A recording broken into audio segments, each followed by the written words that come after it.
Hello बच्चा party, this is your educator Sukhdev Chand Sharma and आज हम करने वाले हैं आपकी बायोलॉजी क्लास 11th की एक बहुत ही ब्यूटीफुल सी यूनिट ह्यूमन फिजियोलॉजी का एक बहुत ही प्यारा सा ब्यूटीफुल सा chapter breathing and exchange of gases. Basically बहुत ही ज्यादा इजी चैप्टर है ये, इसीलिए तुम्हारी ह्यूमन फिजियोलॉजी इस चैप्टर से शुरू की है। बट बच्चे बहुत ज्यादा हाइप क्रिएट करते हैं इस चैप्टर के बारे में और ऑब्वियसली ये चैप्टर उतना डिफिकल्ट है नहीं।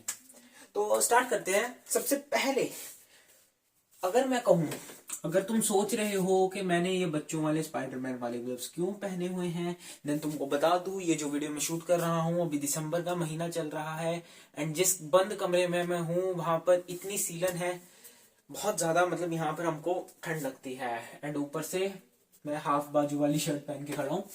तो हमारे पास बेसिकली क्या होता है, जो हमारे पास breathing and exchange of gases, अगर हम चैप्टर का नाम देखें तो चैप्टर के नाम को देखने पे हमको क्या पता चलता है।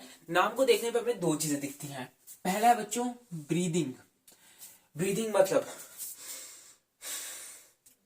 मैं फ्रेश एयर अंदर ले रहा हूं, taking in the fresh air and removing the foul air, ठीक है, इसे हम कहते हैं बच्चों ब्रीदिंग। अब exchange of gases, exchange of gases भी हमारा ऑलमोस्ट ब्रीदिंग जैसा है, बट मैंने यहां पर ऑलमोस्ट वर्ड का यूज किया है, पूरा ब्रीदिंग जैसा नहीं होता। बिकॉज एक्सचेंज ऑफ गैसेस का कुछ कुछ कंसेप्ट जो होता है हमारे पास रेस्पिरेशन के साथ जुड़ा होता है। अब तुम में से होंगे कहीं तेजस्वी बच्चे बोलेंगे अरे सर क्या बात करते हो आप, आपको पता नहीं है ब्रीदिंग और रेस्पिरेशन तो सेम ही चीज है। नहीं, नो, ब्रीदिंग एंड रेस्पिरेशन दोनों अलग अलग चीजें हैं। हैंडराइटिंग थोड़ी बुरी जा रही है, उसके लिए थोड़ी क्षमा कीजिए हमको। And respiration, breathing and respiration दो अलग अलग फिनोमिना है, दोनों को मिक्स मत करना, ठीक है, दोनों को मिक्स मत करना। जब मैंने चैप्टर पहली बार पढ़ा था मैंने भी यही गलती की थी। मैं उससे इस चैप्टर से पहले तो मैं ब्रीदिंग और रेस्पिरेशन को सेम समझता था। आई डोंट नो व्हाई, मैं बहुत ही अजीब टाइप का बच्चा होता था। तो इस चैप्टर में क्या है कि तुमको ब्रीदिंग का फिनोमिना एंड तुमको रेस्पिरेशन का फिनोमिना, बेसिकली रेस्पिरेशन का फिनोमिना तुमको डीप में समझाया। ब्रीदिंग क्या होता है, वही चीज कि मैं फ्रेश एयर को अंदर ले रहा हूं, फाउल एयर को बाहर रिमूव कर रहा हूं, ठीक है। सो यहां पर taking in the fresh air and removing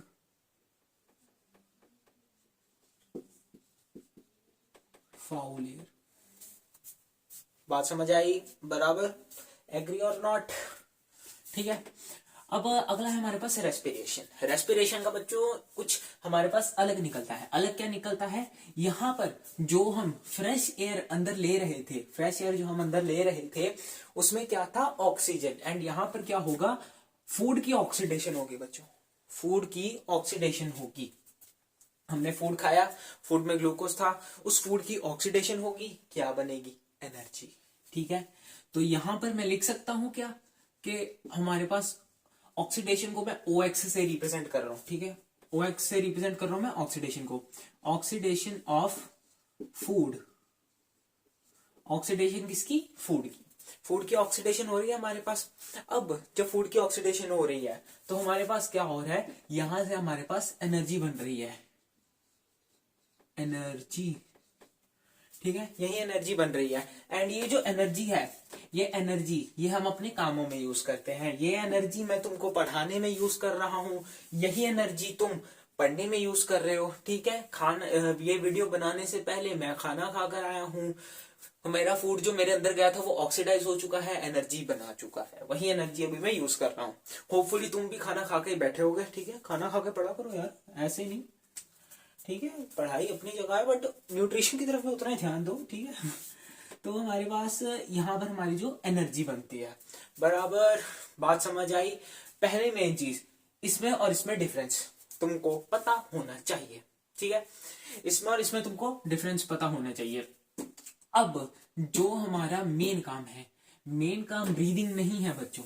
breathing से हमको इस चैप्टर में ज्यादा पंगे नहीं लेने, हमको पंगे लेने हैं बस मात्र रेस्पिरेशन से। किससे लेना बच्चों, रेस्पिरेशन से। बात समझ आ रही है? एक मिनट यार, यहाँ पर मेरे हिसाब से लाइट पड़ रही है, एक मिनट फोकस चेक कर लूँ। नहीं ठीक है, लाइट कुछ इस एरिया में पड़ रही है, यहाँ पर नहीं पड़ रही। ठीक है ठीक है। तो हमारे पास जो रेस्पिरेशन होती है, अब रेस्पिरेशन को अगर हम खोल के पढ़े पूरा, जो हम अभी तक पढ़ते आ रहे हैं, कैसी होती है रेस्पिरेशन हमारे पास? Aerobic, aerobic and anaerobic. क्या होता है?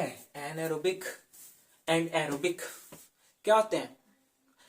सिंपल सी डेफिनेशन वही हमने जो अभी तक पढ़ी है, presence of O2, presence of oxygen and the respiration that takes place in absence of O2 बराबर।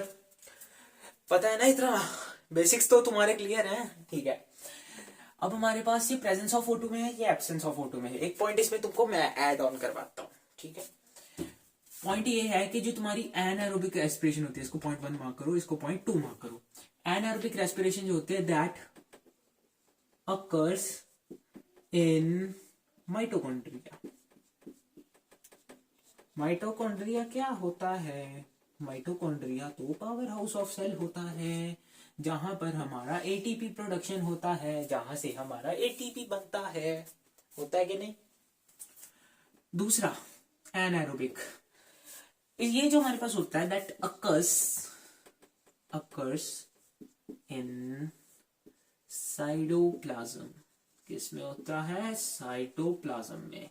याद रखना, एरोबिक हमारे पास होता है माइटोकॉन्ड्रिया में एंड एनारोबिक जो हमारे पास होता है वो किसमें होता है? साइटोप्लाज्म में। ठीक है, इतनी बात क्लियर है। अब मेरी अब वाली जो बात है वो ध्यान से सुनना, हम लाइन को ऐसे ही रहने देंगे। अच्छा, ये ग्लव्स पहनने का वैसे फायदा हो गया मेरे को, क्योंकि मेरा डस्टर मेरे को जो है वो मिल नहीं रहा। ठीक है, तो हमारे पास क्या होगा? हमारे पास यहां पर अब रेस्पिरेशन हमने बेसिक्स वाली पढ़ ली। ठीक है, तुम्हारी एरोबिक एंड तुम्हारी एनारोबिक रेस्पिरेशन जो थी वो तुमने पढ़ ली है। ठीक है, अब मेरी बात ध्यान से सुनो। छोड़ी बच्ची हो क्या? ठीक है, ये छोटे बच्चों वाले बेसिक्स थे। अब तुम 11th में हो। ठीक है, ये चीज तो तुम 10th में पढ़ चुके थे। 11th में हो तुम। किसमें हो? 11th में। अब 11th में तुमको हम ये A for Apple, B for ball थोड़ी ना पढ़ाएंगे। ठीक है, तो यहाँ पर तुम्हारा थोड़ा काम एडवांस हो जाएगा। एडवांस भी चलो काहे का, वैसे ही थोड़ा सा है, जिसे हम कह सकते हैं मुश्किल, थोड़ा सा मतलब कहने को मुश्किल है बट इतना मुश्किल है नहीं। रेस्पिरेशन होती है, एक होती है डायरेक्ट एंड एक होती है इनडायरेक्ट। क्या होती है? Direct and indirect. डायरेक्ट और इनडायरेक्ट वर्ड से तुम कुछ रिलेट कर पाओगे। ठीक है, तुम डायरेक्ट अगर देखो, डायरेक्ट क्या है? डायरेक्ट मतलब कुछ डायरेक्ट कांटेक्ट में आ रहा है, कुछ तो डायरेक्ट कांटेक्ट में आ रहा है। इनडायरेक्ट मतलब कुछ डायरेक्ट कांटेक्ट में नहीं आ रहा। सिंपल अक्षरों में बात कर रहा हूं मैं। अब थोड़ा सा बायो के पर्सपेक्टिव से देखते हैं। डायरेक्ट हमारे पास रेस्पिरेशन कौन सी होती है? अगर एग्जांपल के तौर पे हम देखें बच्चों, अमीबा। अगर मैं अमीबा का यहाँ पर कुछ उल्टा सीधा स्ट्रक्चर ड्रॉ करूं, क्योंकि उसका कोई सीधा स्ट्रक्चर तो होता नहीं, रेस्पिरेशन कहां से होगी? कहां से रेस्पिरेशन होगी? एक्सचेंज ऑफ गैसेस कहां से होंगे? ठीक है, चैप्टर का नाम क्या है? Breathing and exchange of gases. तो अगर एक्सचेंज ऑफ गैसेस नहीं होंगे तो जिंदा कैसे रहेगी? ठीक है, अमीबा के केस में क्या होता है बच्चों? हमारे पास O2 अंदर आती है, CO2 बाहर जाती है। उसमें क्या है सर? वो दाम में भी जाती है। क्या प्रॉब्लम है इसमें? प्रॉब्लम बच्चों यहाँ पर ये है कि हमारे पास नेजल पैसेज है, हमारे पास हमारे रेस्पिरेटरी ऑर्गन्स हैं। ऐसा कोई रेस्पिरेटरी ऑर्गन तुमको दिख रहा है इसमें? ठीक है, खाली मैंने ऐसे उल्टी सीधी सी लाइन बना के बीच में गोला बना दिया।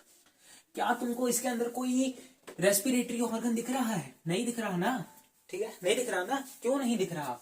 रेस्पिरेटरी ऑर्गन तुमको इसीलिए नहीं दिख रहा क्योंकि यहां पर हमारे पास होते हैं डायरेक्ट रेस्पिरेशन। डायरेक्ट रेस्पिरेशन मतलब हमारे पास जो O2 है एंड CO2 है, ये दोनों सिंपल डिफ्यूजन की मदद से, यानी कि इसकी सेल बॉडी जो है बेसिकली, सीधे अक्षरों में लिखते हैं, सीधे layman language, cell body, cell body, cell body जो होती है वो डायरेक्ट कांटेक्ट में होती है हमारी गैसेस के। गैसेस को जब मन करे अंदर आना होता है, जब मन करे बाहर जाना होता है। ठीक है, बात समझ रहे हो? O2 का दिल किया, ठीक है, अंदर इसको O2 की जरूरत पड़ी, CO2 कॉन्सेंट्रेशन बढ़ी, इसने O2 अंदर लिया, CO2 बाहर किया। To simple. O2 अंदर लिया, CO2 बाहर किया। अब अंदर अगर अंदर O2 की कॉन्सेंट्रेशन ज्यादा होगी, CO2। सिंपल सिंपल डिफ्यूजन से गेम घूमेगा बच्चों। यहां पर सिर्फ खेल जो है सारा क्या है, कॉन्टिन्यूशन का। कॉन्टिन्यूसली ये O2 को अंदर लेते रहेंगे, CO2 को बाहर भेजते रहेंगे। और O2 कहाँ यूज होगा? O2 जो है वो न्यूट्रिशन में यूज नहीं होगा उनके। हमारे अंदर ऑक्सीडेशन होती है फूड की, हमारे अंदर फूड की ऑक्सीडेशन होती है, एनर्जी के साथ क्या बनता है? CO2 भी तो हम बाहर रिलीज करते हैं ना। बात का पॉइंट समझ रहे हो? CO2 हम बाहर रिलीज करते हैं, तो इन ये भी जो ऑक्सीजन अंदर लेंगे उसका अपने अंदर यूज करेंगे। एंड उसके बाद इनको डायरेक्ट रेस्पिरेशन कहा जाता है, क्योंकि cell body direct contact with gases. ठीक है, बात क्लियर है? एग्जाम्पल तुम्हारे सामने रख दिया। अब इनडायरेक्ट, अब अगर मैंने डायरेक्ट बताया तो तुम इनडायरेक्ट को तो पता कर ही पाओगे कि इनडायरेक्ट में क्या होगा। इनडायरेक्ट में हमारे पास जो बॉडी सेल है उसका एयर के साथ वर्ड यहाँ पर गलत यूज हो जाएगा, उसका गैसेस के साथ, ठीक है, उसका गैसेस के साथ कोई सीधा रिलेशन नहीं होगा, कोई सीधा रिलेशन नहीं। रिलेशन समझते हो ना? है ना, समझते हो ना? तो हमारे पास क्या होगा, कोई सीधा रिलेशन नहीं होगा बच्चों, कोई सीधा रिलेशन नहीं। हम हैं, हमारे अंदर वेल डिफाइंड, हमारे पास क्या होते हैं, respiratory organs, well defined respiratory organs. अब क्या हमारे ऐसे मैं खड़ा हूं, मैं कहूंगा CO2 आजा, और सॉरी उल्टा दिया मैंने, फिर से उल्टा बोल दिया। O2 आजा, CO2 तू बाहर जा, O2 आजा, CO2 बाहर जा, O2 आजा, CO2 फिर से बाहर जा। हो सकता है? इज इट पॉसिबल बच्चों? Absolutely not. तो यहां पर क्या होगा, यहां पर no body contact, no body direct contact. Actually यहां पर कोई डायरेक्ट कॉन्टैक्ट नहीं होता बॉडी का। कॉन्टैक्ट किसके साथ बच्चों? With gases.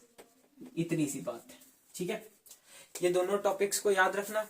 अब जो बच्चों हमारी मेन चीज इसके बाद आती है, उसमें तुमको ध्यान लगाकर सुनना पड़ेगा। जितने लोग ये लेक्चर छोड़ के चले गए हैं वो लोग पछताएंगे, क्योंकि लेक्चर का मेन पहलू जो है वो यहीं से शुरू होता है। ठीक है, सही है। वैसे इससे इतना बुरा इरेज भी नहीं होता, बढ़िया एकदम, मतलब सही, मतलब से बढ़िया इरेज हो जाता है। तो ऑफ टॉपिक ना जाते हुए चलते हैं हमारे रेस्पिरेशन के अगले टॉपिक की तरफ बच्चों। रेस्पिरेशन, अगेन मैं वही हेडिंग डालूंगा, रेस्पिरेशन। ये डॉट्स मेरे को ठीक नहीं लगते ऐसे। हाँ, क्या बात है सर, आए हाय, क्या बात है सर, क्या मजा आ गया एकदम। ठीक है, हार्ट्स वगैरह बना लो। अभी तो बायो के साथ दिल लगा लो बेटा, अभी दिल लगाने की उम्र नहीं आई, अभी दिल सिर्फ बायो के साथ लगाओ। ठीक है, रेस्पिरेशन। रेस्पिरेशन जो है हमारे पास बेसिकली क्या होता है बच्चों, रेस्पिरेशन हमारे दो तरीके से होती हैं। एक हमारे रेस्पिरेटरी, दो तरीके से, मैंने वर्ड फिर से यहां पर गलत बोला है, दो तरीके से नहीं, हमारे यहां पर बेसिकली दो चीजों की मदद से होता है। सिंपल भाषा में बोले तो दो चीजों की मदद से, रेस्पिरेटरी ऑर्गन्स एंड बच्चों क्या, रेस्पिरेटरी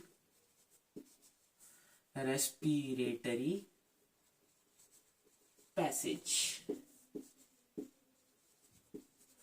देखो बच्चों, अगर तुमको लग रहा है कि मैं बहुत ज्यादा स्लो पढ़ा रहा हूँ, बहुत ज्यादा मैं स्लो करा रहा हूँ, देन आई एम सॉरी। तुम ये वीडियो को थोड़ा तेज करके देख लो, ठीक है, क्योंकि मेरी एक बहुत बुरी आदत है, मैं तेज नहीं पढ़ा सकता। इन एनी कंडीशन में तेज पढ़ा ही नहीं सकता। ठीक है, तुम इस वीडियो को तेज करके देख लो, ठीक है। जहां पर तुमको लगे कि थोड़ा समझने वाला पार्ट है वहां पर इसको स्लो कर लेना, जहां पर तुमको लगे कि बस ऐसे ही हो रहा है वहां पर तुम इस वीडियो को तेज कर सकते हो, क्योंकि मैं स्लो नहीं समझा सकता, ठीक है। हमारा अंदाज थोड़ा अलग है, चल भाई हमारा ठीक है। तो एक होते हैं बच्चे तुम्हारे रेस्पिरेटरी ऑर्गन्स एंड एक होते हैं तुम्हारे रेस्पिरेटरी पैसेज। होता है कि नहीं? रेस्पिरेटरी पैसेज और रेस्पिरेटरी ऑर्गन्स बेसिकली एक दूसरे के साथ कोइंसाइड करते हैं। कोइंसाइड मतलब हम कह सकते हैं कि ये दो वर्ड्स एक दूसरे के साथ एक रिलेशन में है। क्यों है? क्योंकि हमारे रेस्पिरेटरी ऑर्गन जो होते हैं वो हमारे रेस्पिरेटरी पैसेज को बनाते हैं। Respiratory passage. अब अगर मैं रेस्पिरेशन का प्रोसेस शुरू करूं, रेस्पिरेशन का प्रोसेस अगर मैं शुरू करने की कोशिश करूं, कहां से शुरू होता है? सांस कहां से लेते हो? कहां से सांस लेते हो? मुंह से? मुंह से नहीं गिनना, नाक से, नोज। तो यहां पर मैं अगर ये किसका नाक बनाया मैंने यार, एक तो नाक बनाते हैं किसी का, बहुत बढ़िया सा नाक बनेगा, ये तीखा सा नाक बनाना है। यस, तीखा नाक बनाया। ओहो, ठीक है। ये बच्चों इसको कुछ और मत समझना, ये हमारे पास अगर मैं बनाऊं तो ये यस नॉस्ट्रिल इस साइड से बना है। तो ये हमने एक परम सुंदरी का नाक बना लिया। क्या बना लिया है? नाक। अब अगर मैं इस नाक को ध्यान से देखूं, if I just focus on the nose, क्या प्यारा नाक बना है। ये नाक है हमारा नेजल पैसेज। क्या है बच्चों? Nasal passage. Nasal passage basically अगर मैं बात करूं, क्या होते हैं? हमारे दो नॉस्ट्रल्स हैं, दो नॉस्ट्रल्स हैं जहां से हम लंबी सांस अंदर लो, लंबी सांस बाहर छोड़ो। लंबी सांस हमने अंदर ली, ठीक है। ये जस्ट तुमको एग्जांपल के लिए बताया था, सीरियस मत लेना, ठीक है। तो हमारे पास क्या होता है, ये हमारे पास नॉस्ट्रल्स है। अब नॉस्ट्रल से जब हमने एयर को अंदर लिया, जब नॉस्ट्रल से एयर अंदर गई तो क्या होगा? नाक में तुमको बच्चों पता होगा कि हमारे नाक में म्यूकस होते हैं। म्यूकस क्यों होते हैं? म्यूकस होते हैं इसलिए ताकि जो डस्ट पार्टिकल्स हैं वो ट्रैप हो सके, बट वो भी हमारे एक रीजन में है। अब ये जो नेजल पैसेज है, नेजल पैसेज ये वाला, फर्दर ये नेजल चैम्बर को करता है।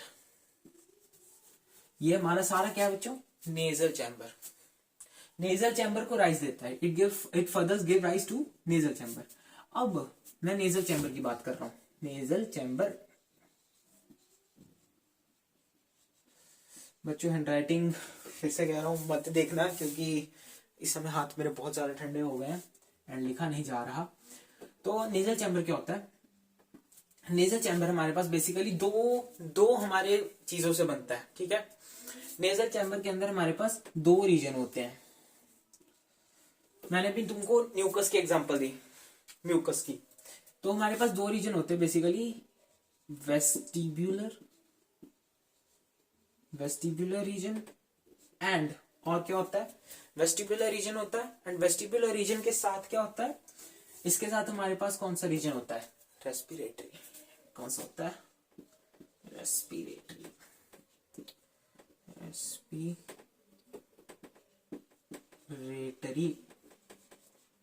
रेस्पिरेटरी रीजन, ठीक है बच्चों। रेस्पिरेटरी रीजन होता है। बोलते बोलते गला सूख गया, तुम नोट करो, मैं 1 मिनट पानी पी लूं।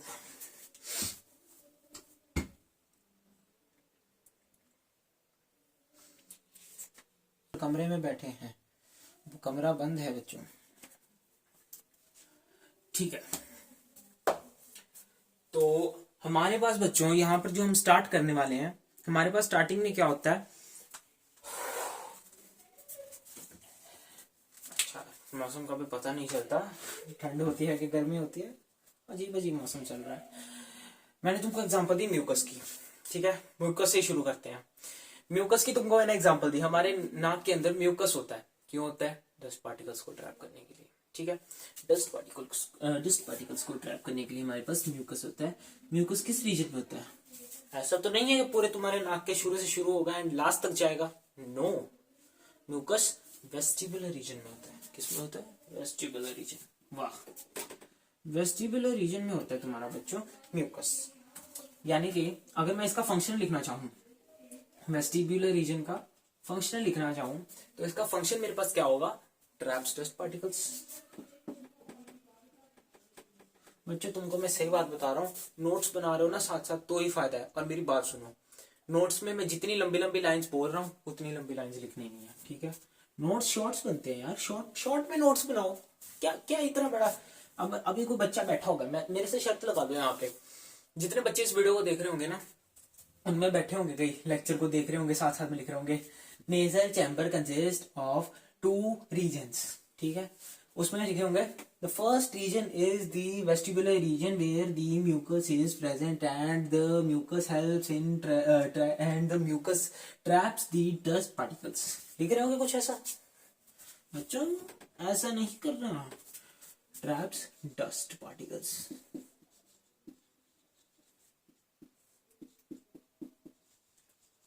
Traps dust particles. दूसरा बच्चों रेस्पिरेटरी रीजन। चलो रेस्पिरेटरी रीजन के लिए तुमको एक और एग्जांपल देते हैं, क्योंकि मेरा काम एग्जांपल के बगैर बनता नहीं है। एग्जांपल लेते हैं, तुम जब सांस लेते हो, क्या तुम जितने टेम्परेचर की सांस अंदर ले रहे हो, समझ लो सर्दी का मौसम है, यहाँ पर बाहर बहुत तेज सर्दी पड़ रही है, पड़ ही रही है, वैसे दिसंबर का महीना है, ठीक है, दिसंबर का टाइम है, और यहाँ पर मतलब अगर मैं सांस ले रहा हूँ तो मेरे को ऐसा लग रहा है कि मैं ठंडी सांस ले रहा हूँ, ठीक है। अब क्या जो मेरी बॉडी के अंदर सांस जा रही है, क्या वो ठंडी ही है? जवाब दो। क्या अगर मैं सांस ले रहा हूं, जो मैं सांस ले रहा हूं, क्या वो उतने टेम्परेचर पे ही मेरे बॉडी के अंदर जाएगी? ठीक है, हो सकता है ऐसा? नहीं, क्योंकि मैं अगर ठंडी सांस, जैसे बाहर मौसम बहुत ठंडा बहुत ज्यादा, तो मैं अगर बाहर जाकर सांस लेता हूँ लंबी सांस ऐसे करके, तो क्या होगा हमारे पास, अगर मैं लंबी सांस ले रहा हूं तो क्या वो ठंडी हवा ही मेरे इधर ट्रैकिया से होते होते जाएगी? नहीं ना, गर्म होगी ना। तो गर्म किसको करते हैं?